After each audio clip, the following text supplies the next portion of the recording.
네, 오늘은 제자들은 해야 할 말이 있습니다. 두 번째 말씀 전하도록 하겠습니다. 여러분, 그 모국어라는 말이 있습니다. 여러분, 우리는 모국어 뭐 씁니까? 우리는 한국어 쓰죠. 그래가지고 여러분 중에서도 아마 한국어 외에 다른 언어를 공부하는 청년들이 제법 많을 겁니다. 뭐 토익을 공부하는 청년도 많을 거고, 뭐 IELTS를 공부하는 청년도 있을 거고, 또 이제 중국어는 뭐 HSK라고 하더라고요. 그래서 HSK가 뭐 1급부터 6급까지 이렇게 쭉 있다고 하더라고요. 그래서 우리 공동체에 특이한 언어를 배우는 청년들도 또 제법 많습니다. 제가 알기로는 우리 불가리아어를 공부하는 우리 청년도 있는 걸로 알고 있거든요. 불가리아는 저는 뭐 불가리스 뭐 이 정도 알고 있는데 한 번도 가보지 못하는데 그 언어를 배우고 있다. 오, 대단하다. 이런 느낌이 듭니다. 여러분, 그 훌륭한 외국어 능력을 갖고 싶습니까? 갖기 싫습니까? 다 갖고 싶겠죠. 토익 만점 받으면은 굉장히 우리 인생에 유익한 어떤 그런 영향이 있죠. 요즘 그 유명 강사이신 그 김창옥 교수님이 근데 다른 모국어가 있다라는 말을 하셨어요. 그게 굉장히 유명한데 여러분도 한번 생각해 보셨으면 좋겠어요. 예를 들어서 자기 아버지로부터 그 어머니를 이렇게 따뜻하게 대하는 거를 이게 오랫동안 본 남자들은 그 안에 어떤 모국어가 있다는 거예요. 그러니까 그것이 한국어가 아니라 어떤 정서적인 모국어가 있다는 거죠. 그래서 그 아버지가 어머니를 그 대하는 태도를 그 보통 남자들이 수십 년 봐왔을 거 아닙니까? 그러면은 여러분 그 아버지가 엄마를 그 수십 년째 막 꼬시려고 막 이렇게 잘해주고 있지는 않겠죠? 예, 그죠? 꼬시려고 하는 건 아니잖아요. 생활이지 않습니까? 그래서 그 일상 생활을 대하는 그 모습을 이 남자들이 모국어처럼 익숙하게 봤다는 거예요. 그래서 우리 자매들, 우리 청년 남자들이 맨 처음에 이렇게 여러분을 어떻게 꼬셔보려고 할 때 잘해줍니까? 안 잘해줍니까? 안 잘해줍니까? 뭡니까? 잘해주죠? 예, 잘해주지 않습니까? 그러니까 그 처음 만날 때는 오빠 나 저기 있는 하늘의 별 좀 따줘 이러면은 따주는 신용합니까? 안 합니까? 예, 따주는 신용합니다. 맨 처음엔 합니다. 근데 나중에 하죠. 우리 청년들 할 겁니까? 남자 청년들 할 겁니까? 안 할 겁니까? 네, 할 거라고 굉장히 강하게 이야기하고 있습니다. 근데 너무 내가 좋아하는 자매니까 이 사람과 관계를 갖고 싶다 하면은 막 별을 따는 신용을 한다는 겁니다. 저도 했던 것 같습니다. 네, 막 손이 안 닿네, 막 이러면서 막 했는데, 근데 이제 연애가 이제 중기로 되고 나중에 되면은 이제 뇌에서 이제 도파민 떨어지지 않습니까?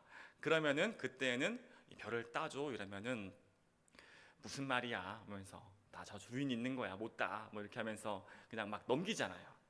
근데 이 아빠가 엄마를 이렇게 오랫동안 대했던 그 모습, 그 언어들이 모국어처럼 남자한테 이렇게 있으면은 그 교수님 말하는 건 그거예요.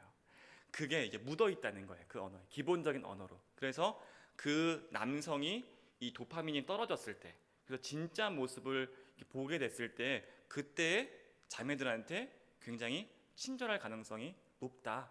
그래서 모국어가 좋은 사람을 만나라. 교수님 그렇게 이야기하거든요.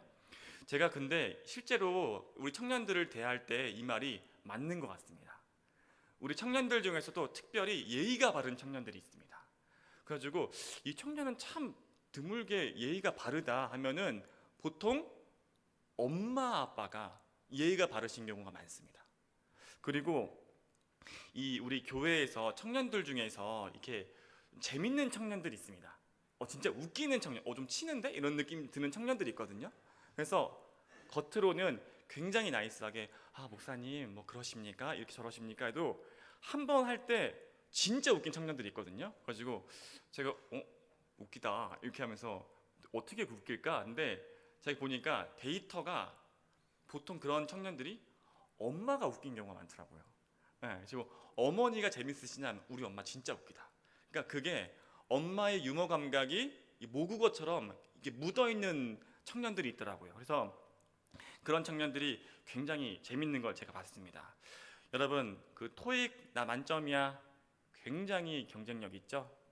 그리고 중국어 뭐 능력 6급이야 뭐 그러면 뭐 취업할 때 굉장히 큰 어떤 그런 스펙이죠. 근데 여러분 이게 중요하지 않다는 게 아닙니다. 외국어 능력 너무너무 중요합니다. 여러분들이 앞으로 만나는 사람들과 소통하는데 큰 능력이 될 겁니다. 공부 열심히 하세요. 그런데 제가 오늘 전하려고 하는 이야기는 우리가 외국어를 공부하기 위해서 그렇게 많은 시간을 투자하는데 우리의 정서적인 모국어, 어쩌면 더 인생에서 더 중요한 정서적 모국어를 익히는데 우리가 그것을 소홀히 하고 있다. 그래서 우리가 모국어가 좋을 때 우리 인생에서 많은 부분들이 저는 복을 받고 인생이 잘 풀릴 거라 믿습니다. 특별히 나는 엄마 아빠가 싸우는 것만 봤어. 혹은 나는 좋은 말을 듣고 자라지 못했다. 이렇게 절망하는 청년들이 있습니까? 저는 그 정서적인 모국어가 바뀔 수 있다고 믿는 사람입니다. 그리고 그것을 경험했던 사람입니다. 근데 특별히 우리가 외국어를 배우듯이 사랑의 언어, 소망의 언어, 기쁨의 언어, 생명의 언어, 창조의 언어를 전 배울 수 있다고 믿습니다. 근데 그것이 어디서 배울 수 있다고 믿습니까? 저는 성경, 하나님의 말씀을 통해서 배울 수 있다고 믿습니다. 여러분 믿으십니까? 여러분도 동일하게 믿으십니까? 네. 오늘 제자들은 해야 할 말이 있습니다. 두 번째인데 오늘 마지막으로 그 말씀 살펴보도록 하겠습니다.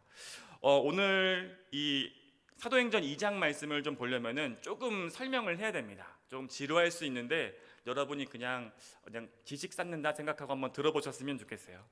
유대인의 3대 절기에 대해서 여러분이 이해하셔야 오늘 말씀의 그 배경을 좀 이해할 수 있거든요. 오늘 말씀을 보면은 오순절에 마가의 다락방에 성령님이 임하셨던 그 사건을 오늘 기록하고 있는데 오순절에 대해서 여러분들이 낯설 겁니다. 유대인들의 절기이기 때문에 오순절을 다른 말로는 칠칠절이라고도 합니다. 칠칠절. 칠칠절과 오순절은 같은 말입니다. 뜻도 비슷합니다. 7 곱하기 7 뭡니까?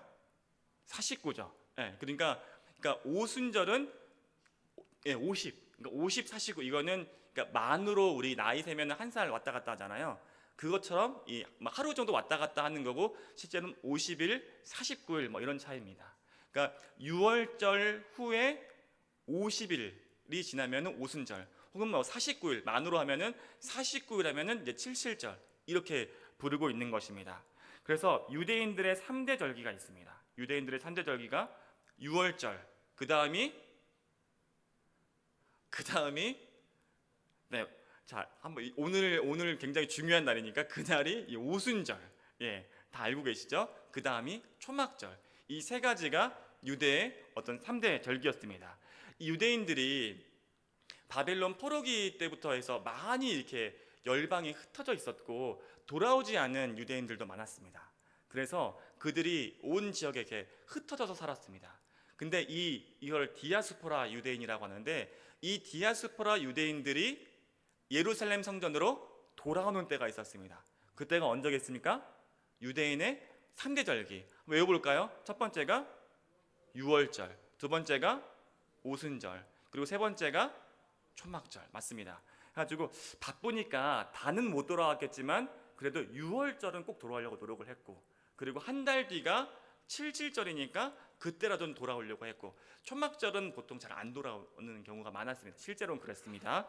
그래서 정리를 해봤는데 6월절은 뭐냐? 애굽에서 장자의 죽음을 피한 것을 기념하는 절기입니다. 그래서 여러분 그 문설주에 어린 양이 피 발랐던 거 다 아시죠? 그게 6월절이고, 칠칠절은 미래 첫 수확을 기념하고 또 시내산에서 모세가 십계명을 받았던 날이 그날이었습니다. 그래서 이 칠칠절이 그런 율법 이거에 대한 어떤 의미가 있고, 또 초막절은 40년 광야 생활을 기념해서 7일간 초막을 짓고 살았던 절기입니다. 자, 그러면 어려운 이야기는 끝났고 좀 지루한 이야기는 지나갔습니다. 그래서 오늘 말씀 배경을 보면은 오순절에 마가의 다락방에 이 제자들이 그때 120명인가 제가 기억하는데 120명입니까 150명입니까? 제가 생각할 때 120명 같은데 그들이 이제 기도를 하고 있었어요. 근데 천하 만국에서 지금 유대인 남성들이 예루살렘 성전으로 모여들고 있었습니다. 왜입니까? 지금이 오늘이 오순절 날이니까. 이해되시죠? 정말 많은 사람들이 그 설날이나 추석 때 고향 돌아오듯이 돌아오고 있었습니다. 그래서 이 제자들이 다락방에서 기도를 하고 있는데 오늘 말씀을 보니까 강한 바람 소리가 들렸다라고 합니다. 그래가지고 막 바람 소리가 막 이런 소리가 막 들렸겠죠. 네, 막 이런 소리가 들렸습니다. 그리고 나서 제자들 머리 위에 성령의 불이 임한 겁니다. 그러면서 그들이 외국어로 방언 기도를 시작했던 겁니다. 이게 오순절에 있었던 성령 강림 사건입니다. 우리 사도행전 2장 1절에서 4절까지 말씀 한번 살펴봤으면 좋겠습니다. 같이 읽습니다.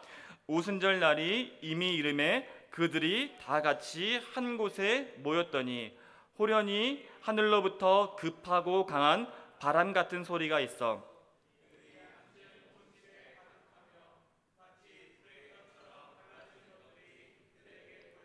각 사람 위에 하나씩 임하여 있더니 그들이 다 성령의 충만함을 받고 성령이 말하게 하심을 따라 다른 언어들로 말하기 시작하니라. 아멘. 그래서 지금 다락방에서 기도 소리가 들려서 지금 사람들이 주변에 막 모여들고 있습니다. 그들이 되게 깜짝 놀랐습니다. 왜입니까? 지금 세계 열방에서 온 유대인들이 자기가 태어난 곳의 언어로 이 기도가 이루어지고 있는 것을 들으니까 너무 신기했던 거죠. 그래서 성경을 보면 우리가 각 사람이 난 곳 방언으로 이 소리를 듣는 것이 어찌 됨이냐 이렇게 하면서 그 마을이 소동했다라고 합니다. 그러니까 술렁술렁거리면서 마가의 다락방 근처로 사람들이 모였던 거죠. 그 고향들이 성경에 기록되어 있습니다. 페르시아, 현재 이란 지역, 그리고 메소포타미아 지방, 그리고 가파도키아는 그 터키의 그 이렇게 열기구 띄우는 데 아시죠? 거기가 이제 가파도키아입니다. 우리 내년엔 한번 가봅시다. 하고 이집트의 여러 지역들, 뭐 그리고 이제 그리스, 마케도니아 지역 이런 데서 지금 각 언어로 그 하나님의 큰 일이 들리고 있는 겁니다. 너무 놀랐겠죠. 그러니까 우리로 치면은 우리가 지금 모여서 열심히 기도를 하는데 성령님이 임하셔가지고 주변을 지나가던 중국인이 자기 말을 듣는 겁니다. 지금 생각하니까 약간 웃길 것 같기도 한데 일본어도 들리는 것 같고 또 뭐 베트남어, 태국어 이런 게 들리니까 사람들이 신기해하지 않겠습니까? 그 일이 성령 강림절에 일어났던 사건이었다라고 되어 있습니다.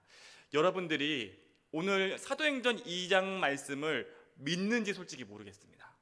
너무 신비한 일이니까 여러분들이 못 믿을 것 같다라는 생각이 사실 들거든요. 그런데 특별히 이 말씀이 오늘 말씀 보면 그 많은 사람들이 왔던 지역에서 성경을 보시면은 로마로부터 그 사람들이 왔다라는 것을 기록되어 있거든요. 이게 특별히 왜 기록되어 있냐면은 여러분 최초의 선교사님 누굽니까? 사도 바울이죠. 근데 여러분 바울이 로마에 복음을 전하기 전에 로마의 교회는 이미 있었습니다. 로마의 교회가 이미 있었습니다. 이게 굉장히 역사적 미스터리거든요. 근데 많은 학자들이 추측하고 주장하는 것은 이때 성령이 강림했을 때 성령 강림을 받고 또 베드로가 이 성령 강림 이후에 설교를 하잖아요. 그때 세례받은 사람들이 엄청 많았습니다. 그때 기독교인이 된 로마 사람들이 그들이 가서 교회를 세웠을 것이다. 그래서 이 선교에 대해서 가르치는 교수님들은 선교는 성령님이 하시는 거다 이렇게 가르칩니다. 왜냐하면 로마 교회에 바울이 결심하기 전에 이미 교회가 있었다는 겁니다. 우리나라도 마찬가지거든요.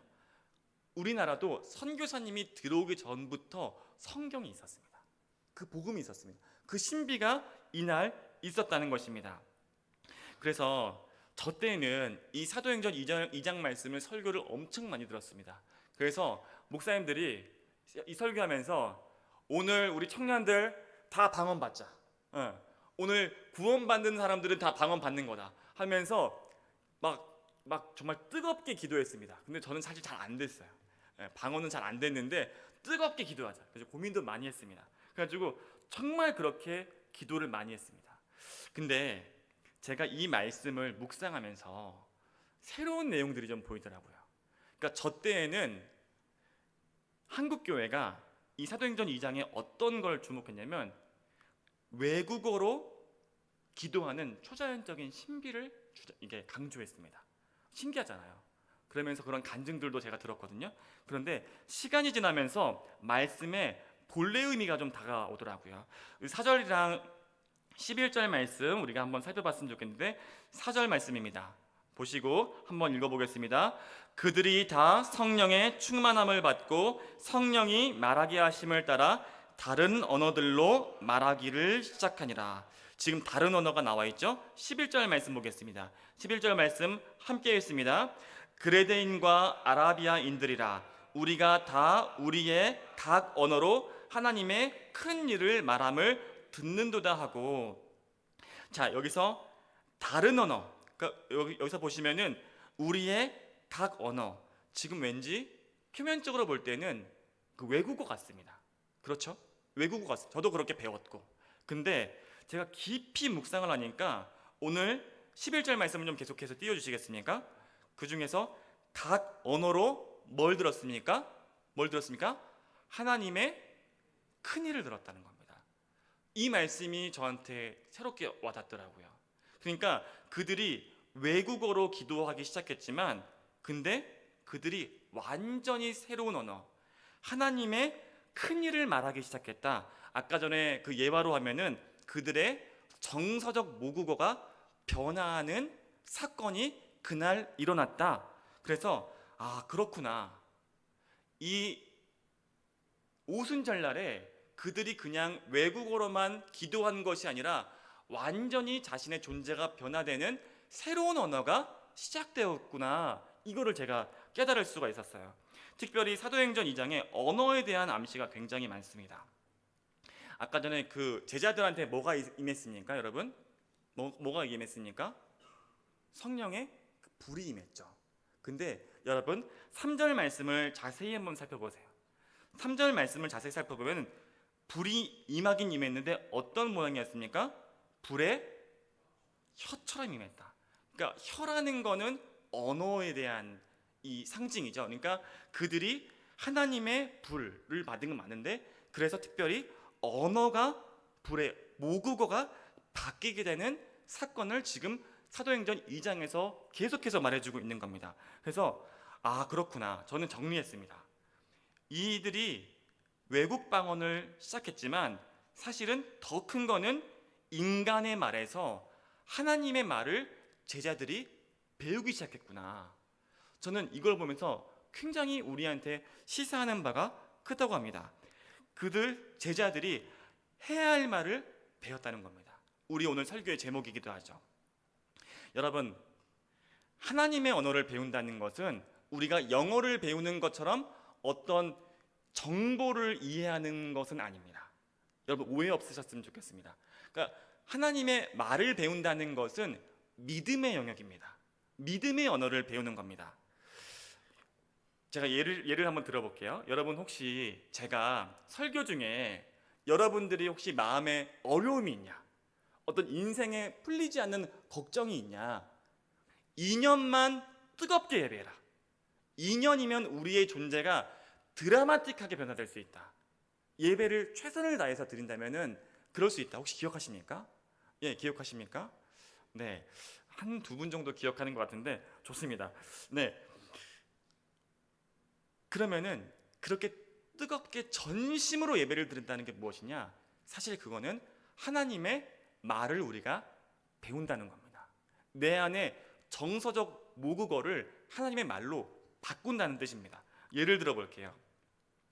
오늘 예배에서 예를 들어서 데살로니가전서 5장 유명한 말씀이죠. 항상 기뻐하라, 쉬지 말고 기도하라, 범사에 감사하라. 이것이 그리스도 예수 안에서 너희를 향하신 하나님의 뜻이라. 이 말씀을 받았다고 해봐요. 예배 때 받았다고 해봐요. 그러면은 이걸 가지고 예배하는 거예요. 제가 처음에 주님 만났을 때, 주님을 만난 직후에 제 영혼이 만신창이었습니다. 여러분, 하나님을 만난다고 해서 바로 바뀌지 않습니다. 변화가 시작되는 거죠. 그러니까 제 안에 정서적인 모국어들이 있었습니다. 어둡고 부정적이고 아주 강력한 언어들이 있었습니다. 그런데 그 언어를 하나님의 말로 바꾸는 거죠. 항상 기뻐하라. 그럼 이걸 예배 때 내 언어로 바꾸는 거예요. 근데 여러분 20몇 년을 기쁘지 않게 살았잖아요. 내 안에 기쁨이 어색한 겁니다. 그리고 지금 상황을 볼 때 기뻐하지 않을 너무나 타당한 이유들이 많은 거예요. 제가 이렇게 설명하면은 그래 넌 기쁘지 않겠다 할 만큼 너무나 설득력 있는 기뻐하지 않을 이유들이 많았습니다. 그러니까 인상을 쓰고 있었고 기분이 나빴고, 그런데 주님께서 뭐라 하십니까? 항상 기뻐하라. 이것이 그리스도 예수 안에서 너희를 향하신 하나님의 뜻이니라. 그래서 이 말씀을 가지고 예배하기 시작했습니다. 기뻐하기로 결심하고 주님께 간구하기 시작했습니다. 여러분 그 과정 쉽지 않습니다. 근데 언제까지 예배하고 언제까지 기도하고 찬양합니까? 언제까지 했겠습니까? 이 말씀이 내 영혼의 깊은 데서 내 진정한 언어가 될 때까지, 그때까지 예배하고 기도하는 겁니다. 이 말씀이 나를 이길 때까지, 그때까지 기도했던 겁니다. 정말 힘든 과정이죠. 쉬지 말고 기도하라. 범사에 감사하라. 언제까지 예배합니까? 내 안에 감사가 범사에 이를 때까지, 그때까지 예배했던 겁니다. 정말 눈물과 정말 아픔과 힘들고 어려운 과정이지만 이 말씀 앞에서 제가 예배하기로 결심했습니다. 그리고 그 언어가 나의 언어가 되기를 소망했습니다. 그때 주님께서 큰 영광 받으시기를, 저의 작은 승리지만 하나님께서 오르셨다는 걸 제가 주님 앞에서 증명하고 싶었고 예물로 드리고 싶었습니다. 그런데 제가 이렇게 예배를 2년 정도 하고 나서 제 이 모습이 회복되고 나서 제가 이제 사역을 나갔어요. 사역을 나갔는데 저랑 친한 여자 집사님이 있었습니다. 여자 집사님이 그땐 전도사였으니까 전도사님은 좀 가진 것도 별로 없어 보이는데 참 자존감이 좋아 보여요. 이러는 거예요. 그래가지고 가진 것도 별로 없어 보였네라는 말은 빼면 좋았겠는데, 근데 자존감이 높아 보인다는 거예요. 저한테. 근데 그 말을 듣는데 제가 되게 어색하더라고요. 왜 그랬습니까? 그 전까지 열등감과 비교의식과 이런 것 속에서 쩔어있던 저였는데 어느 순간 예수님 안에서 믿음 생활을 하다 보니까 다른 사람들보다 자존감이 높아 보인다라는 말을 듣는 게 너무 신기하기도 하고 어색하기도 하고 또 기쁘기도 한 겁니다. 근데 여러분, 이것이 주님의 복음의 능력입니다. 주님은 우리를 바꾸실 수 있습니다. 여러분 믿으십니까? 주님은 우리에게 진정한 복을 주십니다. 그래서 제가 특별히 그렇게 소망하는, 이 회복을 소망하고 예배를 하기를 꿈꾸는 청년들에게 특별히 꿀팁을 하나 좀 소개하고 싶은데요. 이 떨기나무 기도회를 우리가 하지 않습니까? 사실 이것이 제 오랜 경건의 습관입니다. 그러니까 예배 전에 뭐 지금은 15분 전이지만 사실 저는 이제 1시간 전, 2시간 전에 나와서 기도했습니다. 왜냐하면 이 악과 이 혼돈이 너무 크기 때문에 15분 기도하는 걸로는 이걸 이길 수가 없었기 때문에 1시간 전, 2시간 전에 나와서 계속해서 기도했습니다. 하나님, 제가 주님의 말씀을 듣겠습니다. 제가 주님의 말씀을 따르겠습니다. 주님만 바라보겠습니다. 예배하겠습니다. 계속해서 기도했습니다. 계속해서 기도할 때, 예배를 들어갔을 때 기도로 이기고 예배하니까 예배 때 주님의 말씀이 나의 언어가 되는 것을 경험했습니다. 그런데 예배 전에 기도하지 않고 깨어있지 못하면은 그때에는 지는 겁니다. 예배 때 실패하는 겁니다. 또다시 낙담하고 좌절하는 겁니다. 하나님께서 구하는 자에게 주는 겁니다. 구하지 않는 자는 구원을 받을 수 없는 겁니다. 그래서 하나님께서 이러한 말씀들로 저를 회복시켜 나가기 시작했습니다. 오늘 오순절에 제자들이 지금 하나님의 큰일을 말하기 시작했습니다. 베드로가 하나님의 큰일을 선포하기 시작했습니다. 베드로가 전에는 어떤 말을 했습니까? 요한복음 21장을 보면은 그 주님의 드라마틱한 그 부르심, 내 양을 먹여라, 내 양을 쳐라, 나를 사랑하느냐, 나를 따르라 했을 때 베드로가 기가 막힌 말을 하죠. 주님, 저 요한은 어떻게 되겠습니까? 하고 그 감동적인 순간에도 다른 사람을 바라보면서 비교하는 모습을 보여주죠. 너무나 사실 실망스럽죠. 또 일반적인 때는 어땠습니까? 13장을 보시면 이런데요. 주여, 내가 지금 주님을 따르고 제가 목숨을 버리겠습니다. 근데 시몬 베드로가 진짜 위기, 진짜 위험 앞에서는 여종이 너가 예수의 제자가 아니냐라고 할 때 나는 그가 아니다 하면서 도망칩니다. 그러니까 베드로는 사람들 앞에서는 제가 주님을 위해서 목숨을 버리겠습니다. 큰 소리 쳤지만, 허세를 부렸지만 진짜 위험 앞에서는 그 여종, 소녀의 한마디에 겁을 먹고 도망치게 됩니다. 그런데 그가 성령을 받고 담대해진 것이죠. 오순절날 했던 설교를 바라보시면은 2장 29절에 이런 표현이 있습니다. 형제들아, 내가 조상 다윗에 대하여서 담대히 말할 수 있노니, 이렇게 얘기합니다. 유대인들에게 다윗을 인용하는 건 굉장히 위험한 일입니다. 다윗, 아브라함을 잘못 인용하면은 이 모욕죄로 돌을 맞아 죽을 수 있습니다. 근데 그 겁 많던 베드로가 다윗을 인용하면서 우리 예수님께서는 다윗보다 높으신 분이다라는 것을 그 오순절 때 증거합니다. 베드로가 완전히 다른 사람이 된 것이 여러분 느껴지십니까? 베드로가 완전히 다른 사람이 되었습니다. 어떻게 베드로가 이렇게 복을 받을 수 있었을까? 어떻게 구원받을 수 있었을까? 저는 여러분들이 이렇게 베드로처럼 변화되기를 소망하고 있습니다. 그래서 목회하죠. 죄에서 해방되고 그 고통에서 벗어나기를 소망하고 있습니다. 그런데 여러분들에게 중요한 메시지를 좀 전하고 싶습니다. 많은 크리스천들이 빠져있는 함정들이 있습니다. 많은 크리스천 청년들이 교회에 나올 때 더 나은 사람이 되기 위해서 나옵니다. 여러분 중에서는 교회에 더 나은 사람이 되기 위해 나오는 것이 뭐가 문제지? 싶으신 분도 있을 겁니다. 그런데 성경은 우리가 더 나은 사람이 되라고 가르치고 있지 않습니다. 성경은 우리가 더 나은 사람이 아니라 새 사람이 되라고 가르치고 있습니다. 베드로가 다른 사람과의 비교의식을 버리던지 하나님만 바라보며 살 건지 양자택일을 할 수 있습니다.